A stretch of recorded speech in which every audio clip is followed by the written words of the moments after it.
Our tradition derives from two separate religions that merged half a century ago: Unitarianism and Universalism. Unitarians believe the divine is one or unitary, hence the name. They upheld the importance of rationality and reason and tended to be intellectual. This is a matter of pride to us. Though they also had their share of great intellects, the Universalists tended to be more working class and down to earth. They taught that God was too good, kind, loving, and fair to condemn anyone to eternal torment for some finite human mistake. Some Universalists thought the real baddies would have to do some time first. But all would eventually go to heaven. They taught universal salvation, hence the name Universalist. The Reverend David Salmons says the merger of these two religions brought Unitarian reason and democratic process together with the heart and soul of Universalism. Even today, this dual heritage challenges us to bring our hearts, minds, and spirits together in considering religious questions. It is not always easy to find the balance of these three: the healthy skepticism of the mind, the love of the heart, and the steady optimism of the soul. But we do our best. That balance is most challenging when we confront the sometimes overwhelming reality of suffering and deep injustice in our world. Today's questions are: how do we hold on to hope in the face of bitter reality?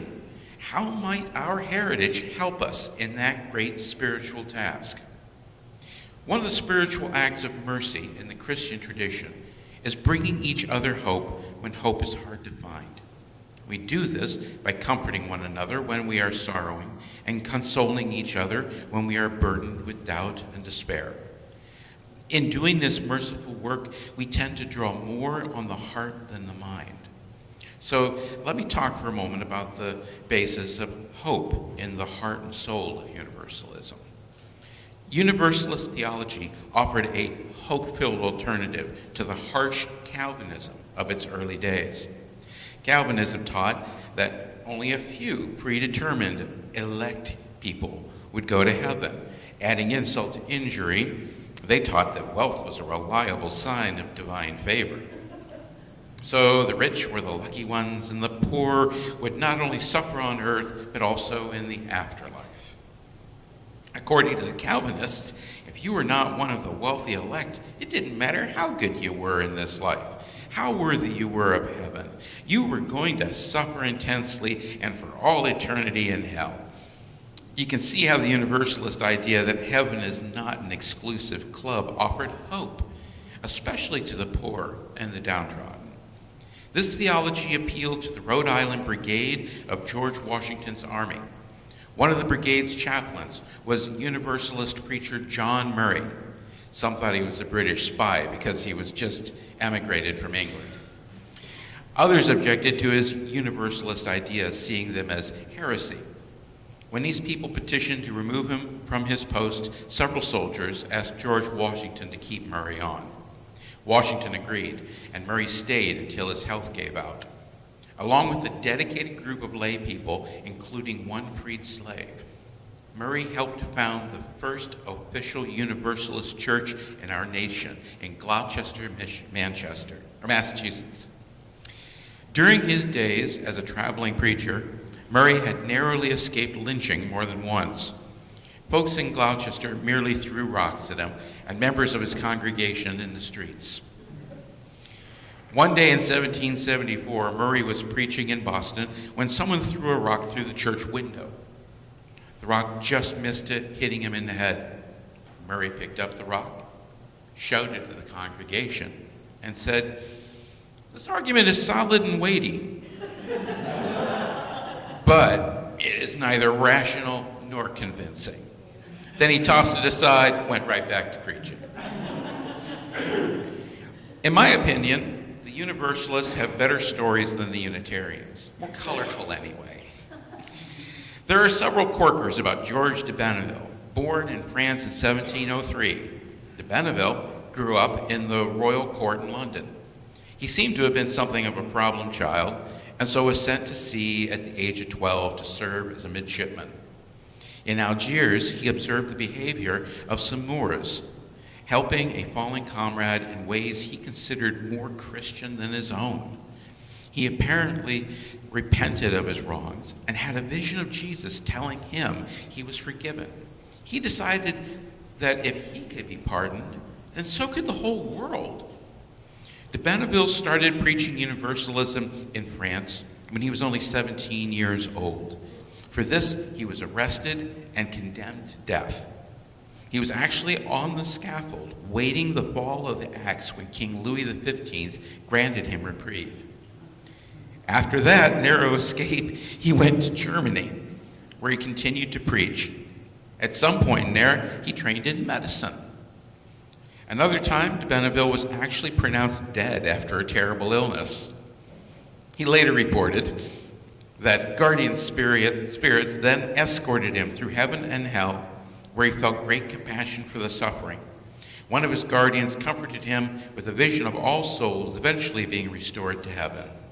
He was in the coffin when he sat up with new vision to preach a gospel of universal love for the entire human race. Eventually, de Benneville emigrated to our country. He settled in Pennsylvania, where he worked as a doctor, socializing and trading herbal medicines with Native Americans. He believed that all peoples of all races, cultures, and genders were equally worthy.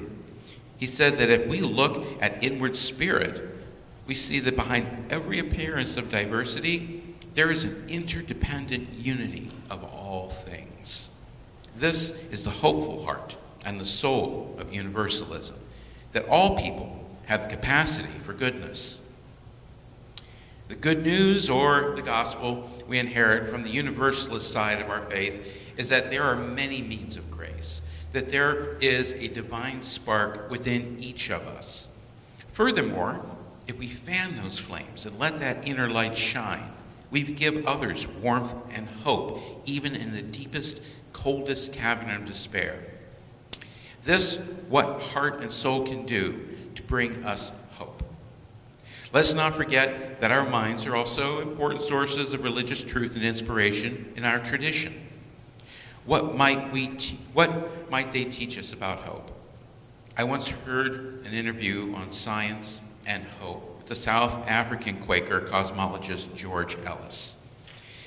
It seemed like a good way to bring in the rationality so important to the Unitarian side of our family. Quakers are pretty close to us in that they have no creed, appreciate our minds, and are very committed to social justice. As someone who applies mathematics to real-world problems, George Ellis says that what happened in South Africa when apartheid was overthrown through nonviolent means defied the calculus of rationality.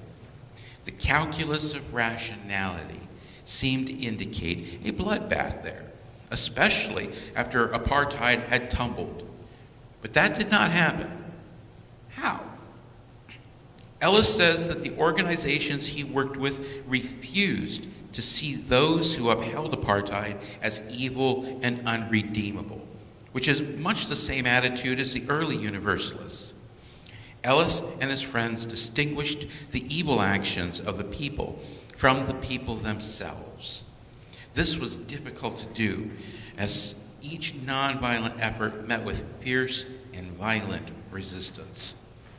Ellis did at times lose hope. At one point, he left South Africa for 4 years, but came back because he said there was stuff to be done. This reminds me of a story I once heard from lesbian songwriter and activist Holly Near. At a rally, she asked people to sing her song, "We Are a Gentle, Angry People," which is in our hymnal, by the way. One of the lines is about being a hopeful people, and someone in the crowd shouted that she was not feeling hopeful. Near replied, "Hope is not a feeling, it's a commitment." Ellis returning to South Africa despite his despair because there was stuff to be done sounds like that sort of commitment to hope. Since the fall of apartheid, Ellis has co-authored a book called On the Moral Nature of the Universe. In it, he argues that, like mathematics, ethics is a reality in the universe that we discover rather than invent. He says one universal ethical truth that can give us hope is captured in the Greek word kenosis, which means to empty out or to let go. Ellis points out that in every great world religion, there exists this idea of emptying out and letting go for the sake of others. When we act with humility and sacrifice, particularly against enemies, it defies the calculus of rationality and transforms the context. When one person is willing to give up even his or her life so that others might have freedom, like Martin Luther King Jr. or Gandhi, it has deeply transformational effects even upon enemies. As an example, in the interview, George Ellis shares an email he received from a Scottish soldier named David Christie. The soldier served years ago in what is now Yemen. Christie's commander really knew how to make peace, training the soldiers not to react when they were attacked. He trained them only to use force when they could be 100% sure that a particular person had launched a grenade or shot at them. Christie says this commander helped each of them grow the heart of a peacemaker. Christie's battalion had 102 grenades thrown at them. In response, they fired only 2 shots, killing 1 grenade thrower. The cost to the soldiers was over 100 men wounded and 1 killed. Their refusal to react in anger was not expected. Gradually, the local people who suffered the most from the terrorist attacks began to trust the soldiers. The locals let the terrorists know they were no longer welcome. The result of self-sacrificial, humble, peaceful response in the long term was peace. Kenosis, the power of humbly emptying out, of responses that defy the calculus of rationality, allows for hopeful outcomes even in the most dreadful and despairing of circumstances. Ellis believes, like math, kenosis is a truth that exists in the universe that we discover rather than invent. He proves it exists by telling stories that illustrate its reality and its power. Earlier, I told you some amusing stories from our Universalist heritage. Each story has an element of kenosis in it, and each also holds an element of hope. John Murray offered humble soldiers hope rather than hell. They intervened to keep him on. He continued preaching his good news despite threats of lynching and the realities of rock throwing. He did not react by condemning his assailants as evil and beyond redemption. On the contrary, he taught that even those who persecuted him would go to heaven. George de Benneville witnessed the Christian kenosis of people he might have seen as beneath him.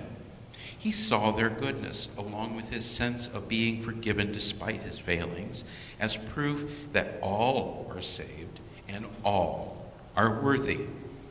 He lived that belief through sacrificing his own safety in order to offer a message of religious and spiritual liberation to others. We can use the power of our minds to find proof of Ellis's kenosis in our own tradition, and it gives us hope even today, whether or not we believe exactly as they did. We can even find stories of emptying out, of humble self-sacrifice, right here, right now. Coming together in loving, faithful community gives us a place to share our sorrows, a place to renew ourselves, to rest, and to find the strength to go out into the world again.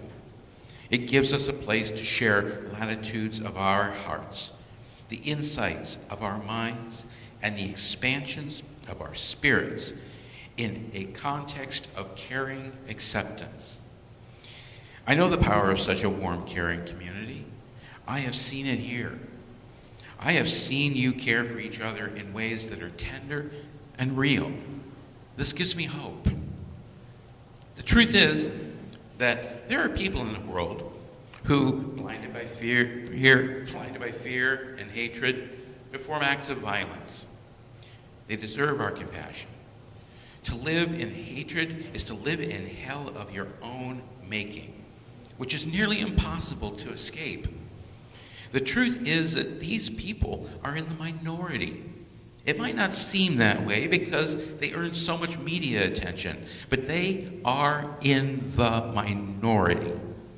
The glorious fact remains that there are many more people in the world who live good lives, who sacrifice themselves willingly and humbly for the benefit of others.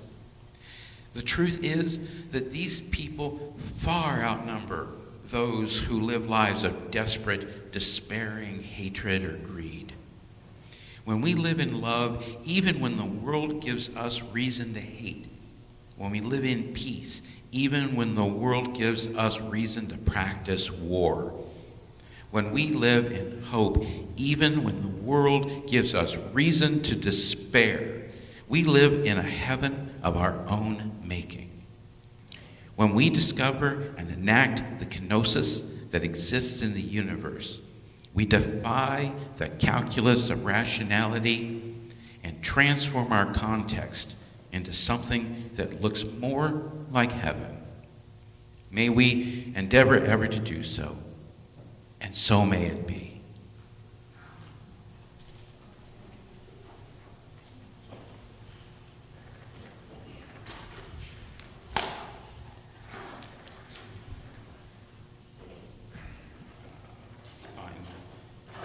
Page where we left off here.